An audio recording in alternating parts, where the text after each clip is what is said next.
Family budgeting tips.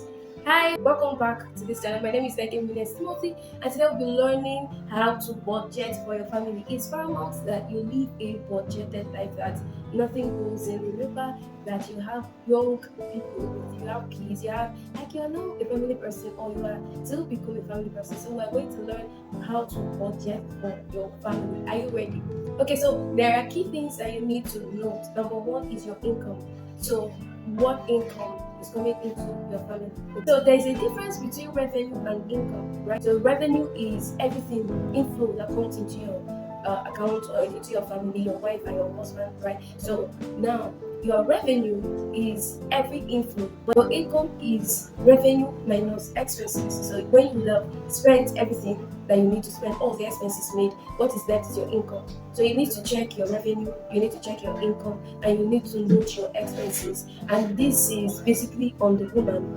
Okay, if there are some men who are domesticated, well, you need to check your expenses. And how you're going to check your expenses is actually in two modes. Number one, you need to check your needs and your wants. You need to be able to separate what is a want and what is a need. For example, going to the movies is a want, eating food is a need, paying rent is a need, paying water bills, electricity bills, they are all needs. Okay, so you have to group your expenses into wants and into needs. Now, when you group them into wants and needs, you go over to the needs and you take the needs and you group them because your needs are expenses that you must make, right? So you group your needs into variable expenses and fixed expenses. So there are some expenses that you will be making every month, okay, like food. There are some people who pay their rent by year, and there are some people who pay their rent per month. So you need to group it into variable and fixed.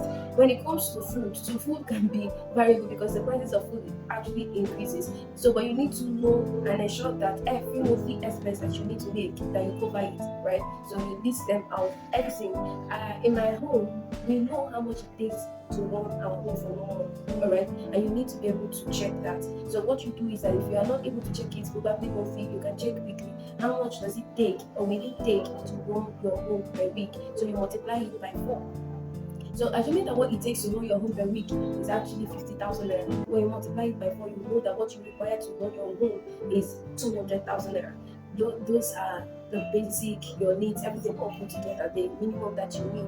So, but you are not just going to budget 200,000 naira and leave it because, given the way things are rising, not just in Nigeria, in everywhere in the world, you need to have extra because what you buy things in the market today, when you go back the next week, that's not what you will buy. So you have to do what is called 10% miscellaneous. So 10% miscellaneous of 200,000 is how much is 20,000. And you're going to put out 220,000. So when you have 220,000, you know that you budgeted for your home for 1 month. Is that simple? So, but you need to sit down and write out every expense, your transportation expense, groceries, that's food items, how much you spend on electricity, fuel to fuel your car, every little thing that you do. You're going to, if you have not done this for the first time, you need to sit down and write out every expense you make in a day and do it for 7 days. So you sit down after 7 days and you calculate it. That will now make up your expenses for the week, right? So you can monitor the next expense for the next week and see if there are disparities. Let's say expenses you made this week that you didn't make last week, you can actually join them up so that with what you have, you can see the current ones, the ones that are always coming up, and can use it to calculate your monthly expense. That's what you use to make your budget. Your school runs, everything you use it to make your budget. It's not actually cast on the school because we all have different expenses we make, but I'm sure you're going to pay light bills, you're going to pay rent, you're going to pay money on transportation, you're going to eat food. Okay, so all of these are basic expenses, but it is very, very important that you check, okay, and know how much it will take for you to run your own per month. So you write down your revenue, write down your income, you write down your expenses, and then finally your savings. So your savings is part of your expenses. So don't wait to spend before you save, because if you are waiting to finish all the expenses before you save, you are actually, or you may not even end up saving, or you save little as the one you're supposed to save. So treat your savings as an expense. So while you're budgeting your expenses, put your savings inside the expenses, right? And then first of all, remove the money for your savings, and whatever that is left, you can now budget it, expenses list and all that. So you can cut down on things, okay? You can make use of, like, anything leverages that you have, people who are selling on discounts, coupons, make use of all those things and it's going to help you. But there are things I want you to include in your expense at least once a month as a couple is a fun day. Have a family fun day. And having a family fun day doesn't necessarily mean you need money. In my home, our fun day is on Sundays. So we are Christians, so what we do, we go to church, we come back, and we don't go anywhere again. It will require you a lot to pull us out of our home. So one of the things that actually take me out of my home is my radio show. I have sometimes I have radio shows on Sunday, and I go for them. But when I go, I come back, we stay together, and we intentionally see movies together. Movies is recreation, so the kind of movie my husband likes, the kind of movie I like, we sit together, we eat, and we don't have them to work on our family. We talk about our relationship.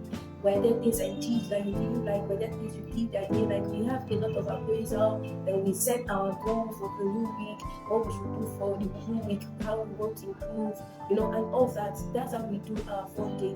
It doesn't require anything extra, but that time that we set out for each other makes it matter. So you can actually create a fun day for yourself, right? For your family, for you as a couple. If the day you decide to go out, ensure that you make budget for your eating out. It's also good to eat out once in a while, and we eat out once in a while. But I'm telling you, you can have a family fun day without actually spending money. If you actually have debts to clear, I understand that there are some of us who have debts on our plate.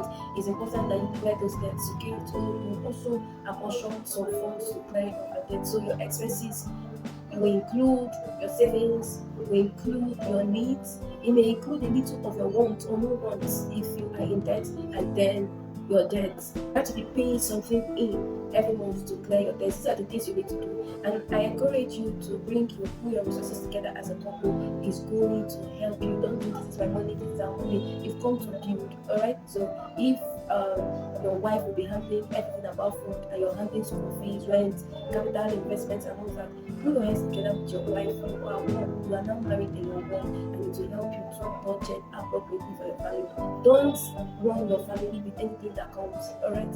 So that it's not today you wake up, there's no baking soup because you didn't budget, right? So budget for your own systems, a whole runs on systems that I hope to help you. So this is actually course 4 in how to prepare for marriage financially, and I just taught you how to budget for your family. So the new family that you're starting, this is how to budget for it. So we're going to also have our how to work without debt. It will be in course 5. Thank you for being here. My name is Eke Personality, and I'll see you soon. Bye.